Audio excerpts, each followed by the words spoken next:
So hello everyone, we are from group 7 and today we will be presenting about understanding Old English. But first let me introduce myself. My name is Salsa Bilandayani and my last number is 200 and I'm going to explain about spelling and sound in Old English. In order to pronounce Old English words, you need to know what sounds the individual letters of the Old English alphabet represent. Next, Sasha. From the table, you will recognize many of the letters because Anglo-Saxon scribes adopt the Roman alphabet that we still use today. However, a few of the letters are different and have sounds that you might not expect. So, in the spelling and sound in Old English, I will highlight 2 points. The first is Old English vowel sound, and the second is Old English consonant sound. In Old English vowel sound, you will notice that many of the vowel sounds are similar to modern English. For example, the 4 Old English digraph have the same last IPA symbol, which is reversed E, and this symbol represents a form called schwa. It is the vowel sound at the beginning of the word about and at the end of the word sofa. In addition to the vowel sound list above, you will also come across diphthong. A diphthong is a combination of 2 vowel sounds that when collided together, it will form a new sound. For example, if you take the vowel sound in cat and run it together with the vowel sound put, you will get the vowel sound in south. Moving on to the Old English consonant sound. As with the vowel, many Old English consonants have the same phonemic value as in the present-day English. However, Old English made use of some letters that we no longer have in present-day English, which is ash, thorn, and ath. For example, thorn or ath as the in cloth when between vowel or other voice sound, but as the in thin when at the beginning or end of a word. So I think that's all from me. Next will be explained by my friend.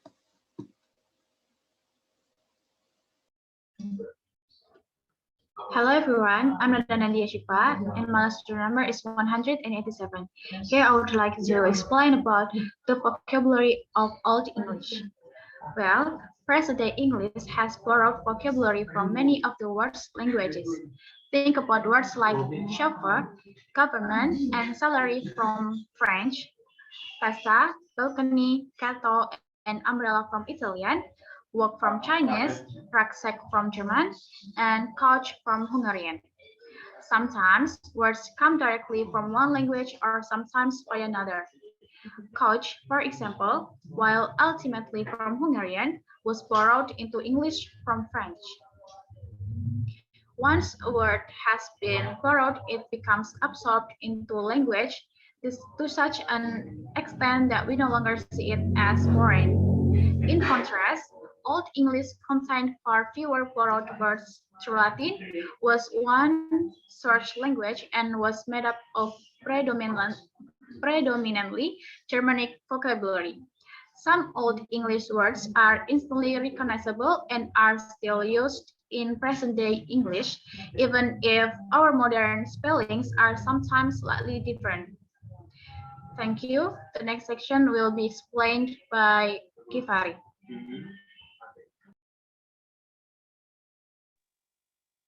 Okay, hello everyone. My name is Kifari Ahmad. Yeah, my register number is 179. In this lecture, I will explain Old English as syntactic language. The main difference between Old English and present-day English is that Old English is a syntactic or inflectional language, whereas present-day English is an analytic or isolating language. An analytic language is one in which the grammatical function of the words and phrase in a sentence, like the job that they do in the sentence is indicated by the order in which they appear. For example, consider the following simple sentence. Number one is Oswin shot Sykebird. In this sentence, it is clear from the word order that Oswin is the one who did the shooting, and Sykebird is the person who was shot. In grammatical terms, Oswin is the subject of the sentence and Sykebird is the object. The verb in this example indicates the action. If you reverse the sentence, we get a very different meaning. The second is Sykebird shot Oswin. In the sentence, the change in word order signals a change in meaning. This time, Sykebird is the subject and Oswin is the object. This is how the grammatical function of words in a sentence is conveyed in an analytical language. However, Old English is a syntactic language that marks grammatical function in a different way. The primary means of conveying the grammatical function of a word is by adding an ending to it. This ending is called an inflection. For example, imagine that present-day English is not an analytic language, but is instead a syntactic one. And let us imagine that the way the subject of the sentence is marked is by adding an X to the end of the word, and the way objects are marked is by adding a Z to the end of the word. If this were the case, we would not need to put the words in the sentence in a particular order, as it will be clear from the inflection what job the word was doing in the sentence. And for example, number three, Shot Ashwin is X, Cyber is Z, her, here, it is quite clear that Oswin is the person who did the shooting because the word Oswin has an inflection X, which we have decided indicates the subject of the sentence. And it is equally clear that Cyber is the person who was shot because the word Cyber has the inflection Z, which we know marks the object of the sentence. Because we have this inflection, it is less important what order we put the word in. Providing they have an inflection, it will always be clear which is the subject of the verb and which is the object. For example, sentence 4 means exactly the same as sentence 3. And example number 4 will be explained by my friend Sakuni Trishna. Thank you.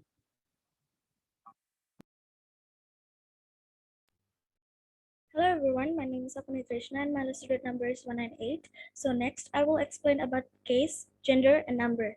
So the first one is we have the case, which is there are 1, 2, 3, 4, and 5 cases, which is the first one is the case endings. In Old English, the grammatical function of nouns was indicated by an inflectional on the noun in question.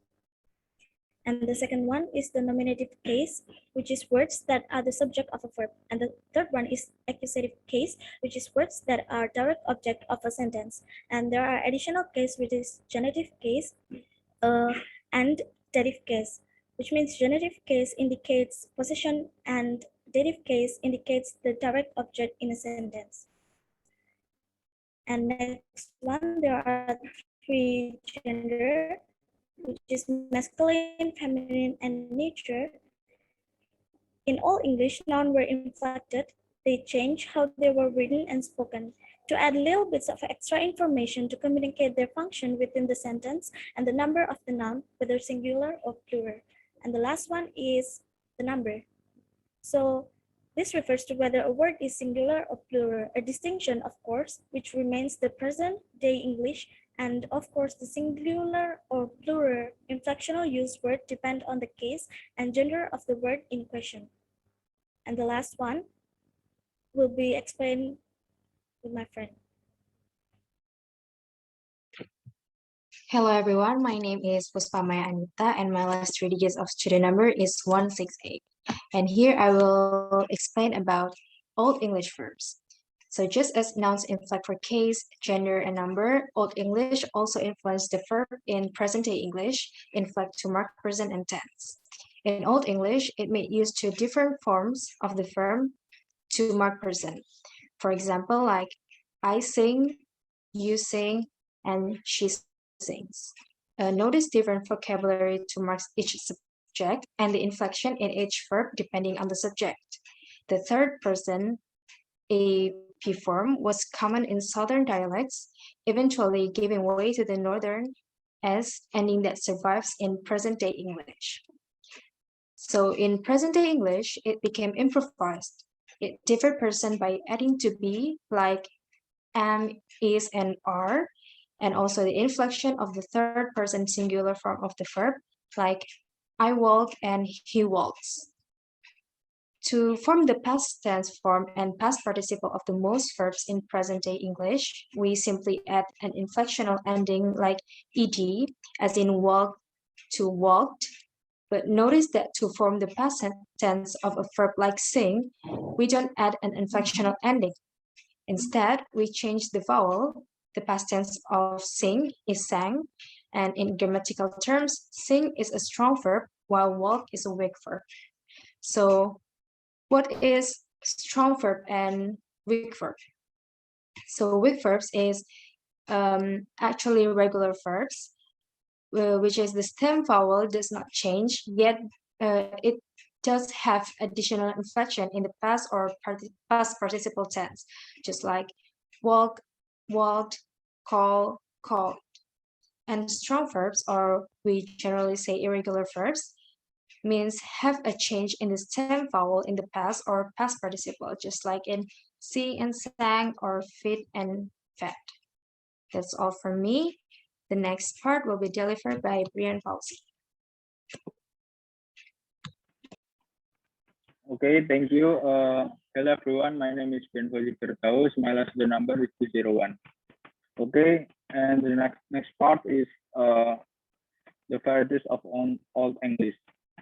The varieties of Old English. In today English, we are used of the concept of different variation of English, such as regional, example Black Country dialect in Central England, and then Leicestershire dialect, and any more. And then the next one is national. Example is American English, Singapore English, and any more. Perhaps because of the variety of Anglo-Saxon text, it is sometimes easy to see Old English as one homogeneous language. However, we need to be aware that in the Anglo-Saxon period as well various variation of the English language we are used. And then the next part is Old English Codes. Old English Codes is in discussion, discussing the notion of Old English being used in Scotland. We have to add the qualification that in the Anglo-Saxon period was little sense of English language, English as a unified language. What we are really talking about is the extent to which a particular variety of Old English extended into Scotland. As the language of the Picts gradually died, the predominant language in Scotland became the Celtic language Gaelic. However, the Anglo-Saxon kingdom of the Northumbria extended into the eastern lowland of what is now Scotland. And so the Old English Northumbrian dialect would also have been common on the English-Scottish border. And then the next Old English dialectical difference. An example of the kind of dialectical difference we encounter in Old English is that words which begin with an initial palatal consonant, a consonant process using the palate and the roof of your mouth as an articulator, such as G or K, are followed by diphthong in west section, but by a monophthong for vowels in other dialects. And then, well, that's from us. Thank you very much. Have a great day, everyone.